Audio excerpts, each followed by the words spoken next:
झालं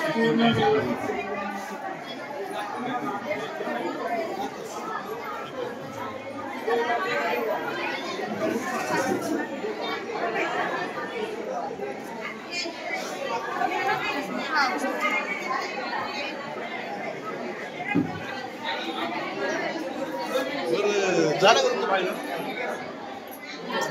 हो, आम्ही आलो पाहिजे.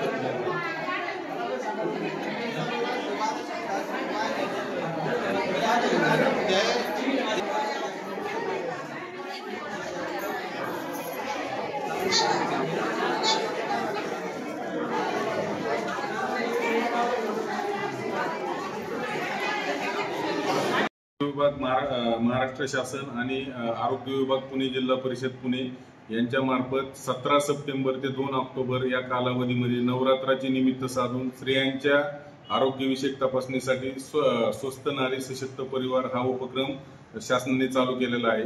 त्या अंतर्गत आंबेगाव तालुक्यामध्ये आपण प्रत्येक उपकेंद्रात 6 स्त्रियांसाठी शिबिर आणि प्रत्येक पीएससी मध्ये प्रत्येक आठवड्याला एक असे 3 आरोग्य शिबिर आयोजित केलेले आहेत।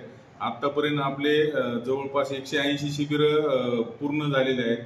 यात स्त्री हा आपल्या परिवाराचा एक अविभाज्य घटक असतो आणि ती दैनंदिन काम, कौटुंबिक जबाबदाऱ्या, मुलांचं बघणं, घरातले काम बघणं यामुळे तिच्या आरोग्याकडे तिचं दुर्लक्ष होतं आणि एकंदरच आरोग्याकडे दुर्लक्ष झाल्यामुळे तिच्या उत्साहावर परिणाम होतो आणि त्याचा एकंदरीत सर्व परिणाम कुटुंबावर होतो। म्हणून हे लक्षात घेऊन शासनाने नवरात्राचे निमित्त साधून हा कार्यक्रम जाहीर केला। यात आपण स्त्रियांच्या एचबीच्या तपासण्या असतील, बीपी आहे, शुगर आहे, कॅन्सरचे स्क्रीनिंग आहे, डेंटल स्क्रीनिंग आहे आणि रक्ताच्या ज्या थायरॉइड पासून हार्टच्या तपासण्या, किडनीच्या तपासण्या, लिव्हरच्या तपासण्या सगळ्या तपासण्या आपण या कार्यक्रमात घेत आहोत। तसंच शाळेतील ज्या मुली आहेत, किशोरवयीन मुली, त्यांना पाळीच्या संदर्भातील मेन्स्ट्रुअल हायजीन असेल, पाळीच्या संदर्भातील वेगवेगळे आजार असतील, याचं बौद्धिक ज्ञान तसेच जनजागृती पण आपण या निमित्ताने करत आहोत। लहान मुलांमध्ये विशेषतः करून लसीकरण सर्व बालकांचे कसे पूर्ण करून घेता येईल याकडे आपण या मोहीम कालावधीमध्ये कटाक्षाने लक्ष दिलेलं आहे। आज प्राथमिक आरोग्य केंद्र निरगुडसर येथे सदर अभियानाअंतर्गत आज आपण मेगा कॅम्प आयोजित केलेला आहे। प्राथमिक आरोग्य केंद्राचे वैद्यकीय अधिकारी डॉक्टर शुभम धमदेरे, मी डॉक्टर तुषार पवार तालुका आरोग्य अधिकारी व आरोग्य विभाग जिल्हा परिषद पुणे यांच्या माध्यमातून आज आपण विविध प्रकारच्या स्पेशलिस्ट सेवा इथे उपलब्ध करून दिलेल्या आहेत।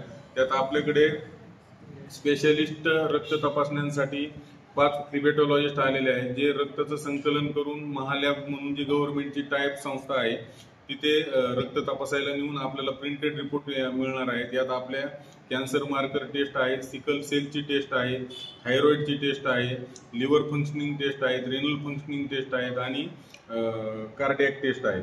याचबरोबर स्त्रीरोग तज्ञ आज आपल्या इथे अवेलेबल आहेत, डेंटिस्ट आपल्याकडे अवेलेबल आहेत, त्यानंतर त्वचारोग तज्ञ आहेत, जे स्त्रियांना बऱ्यापैकी किरकोळ स्किन प्रॉब्लेम असतील तर ते तालुक्याच्या ठिकाणी जाऊ शकत नाहीत, म्हणून आज आपण डॉक्टर टाके म्हणून डर्मेटॉलॉजिस्ट आज आपल्याकडे अवेलेबल आहेत। डॉक्टर मनोहर डोळे यांची अत्याधुनिक डोळे तपासण्याची व्हॅन आज आपल्याकडे आले, त्या माध्यमातून मोतीबिंदू व इतर डोळ्यांचे जे काही आजार आहेत त्याचे निदान करून मोफत शस्त्रक्रिया आपण करणार आहोत।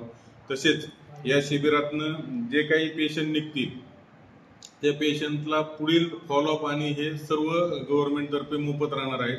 बालरोग तज्ञ डॉक्टर जगदाळे पण आज आवर्जून उपस्थित आहेत, ते विशेषतः लहान मुलांची विशेषतः करून मुलींच्या तपासणी करू लागणार आहेत। तर अशा प्रकारे आजच्या कार्यक्रमाचं स्वरूप आहे। आजच्या कार्यक्रमाचं उद्घाटन जे आहे ते आपल्या तालुक्याचे माननीय नामदार दिलीपरावजी वळसे पाटील यांच्या हस्ते होणार आहे आणि ते झाल्यानंतर आपण सर्व शिबिर पुढे कंटिन्यू करणार। तालुक्यामध्ये हे शिबिर असंच तुम्ही इतर ठिकाणी देखील अजून राबवणार आहात का? हो, तालुक्यात आपल्याकडे 11 प्राथमिक आरोग्य केंद्र आहेत, ऑलरेडी तिथे ही शिबिर चालू आहेत। आताच 2 दिवसापूर्वी म्हाळुंगे पडवळे येथे मोठे आर्थोचे मोठे शिबिर झाले हाडांच्या तपासणीचे। अवसरी प्राथमिक आरोग्य केंद्र येथे स्त्रीरोग तज्ञाचे शिबिर झालं। आज अवसरी येथील आयुर्वेदिक दवाखान्यात रक्तदान शिबिर पण आयोजित करण्यात आलेलं आहे। मंचर येथे एक आपले उपकेंद्र आहे, तिथे आपण मागील आठवड्यात एक रक्तदान शिबिर घेतलेलं आहे। सर्व पीएससी मध्ये प्रत्येक आठवड्याला एक मेगा शिबिर आहे आणि आमचे 49 उपकेंद्र आहेत, तिथे प्रत्येक आठवड्याला 2 शिबिर आहेत. तुम्हाला या शिबिरांना प्रतिसाद कसा मिळत आहे लोकांना? आपल्या मीडियाच्या माध्यमातून प्रचंड प्रमाणात प्रसिद्धी या शिबिरांना मिळालेली आहे आणि लोकांचाही प्रतिसाद ह्या प्रसिद्धीमुळे लोकांमध्ये जागरूकता निर्माण होऊन खूप मोठ्या, आज तुम्ही पण पाहू शकता मोठ्या प्रमाणात महिला आलेल्या आहेत. महिलांमध्ये आरोग्याच्या बाबतीत मोठ्या प्रमाणात जनजागृती झालेली आहे. शिबिरांना प्रतिसाद खूप चांगल्या प्रकारे आहे. तुम्ही आमच्या न्यूजच्या माध्यमातून तालुक्यातील महिलांना काय संदेश देऊ इच्छिता? आपल्या माध्यमातून मी तालुक्यातील महिलांना एवढेच सांगू इच्छितो की आपल्या तालुक्यामध्ये 11 प्राथमिक आरोग्य केंद्र, 49 उपकेंद्र, उपजिल्हा रुग्णालय आणि 2 RH यांच्या माध्यमातून स्त्रियांसाठी सर्वकष आरोग्य शिबिर 2 तारखेपर्यंत चालू आहेत. तिथून पुढेही ते चालूच असणार आहे, पण सदर शिबिरामध्ये स्पेशलिस्ट सेवा